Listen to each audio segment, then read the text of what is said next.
നമസ്തേ കേരളയിലേക്ക് ഏവർക്കും സ്വാഗതം. രാജ്യത്തെ ഏറ്റവും വലിയ ഗ്ലോബൽ ലൈവ് സ്റ്റോക്ക് കോൺക്ലേവിന് വയനാട് വേദിയാകും. ഡിസംബർ 20 മുതൽ 29 വരെ നടക്കുന്ന കോൺക്ലേവിന്റെ ലോഗോ മന്ത്രി ജെ ചിഞ്ചുറാണി പ്രകാശനം ചെയ്തു. വയനാട് ജില്ലയിലെ പൂക്കോട് വെറ്റിനറി കോളേജാണ് വേദി. കന്നുകാലി ക്ഷീരമേഖലയിൽ തൊഴിലവസരം സൃഷ്ടിച്ച് പുതുതലമുറയെ കാർഷിക വൃത്തിയിലേക്ക് നയിക്കാൻ ഇത്തരം പദ്ധതികൾ സഹായകമാകുമെന്ന് വെറ്റിനറി സർവകലാശാല vice chancellor professor doctor Anil പറഞ്ഞു.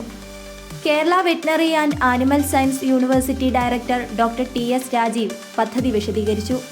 10 ദിവസം നടക്കുന്ന പരിപാടിക്ക് 5 ലക്ഷം പേർ പങ്കെടുക്കും. സെമിനാർ, ശില്പശാലകൾ തുടങ്ങിയവ കോൺക്ലേവിലുണ്ടാകും.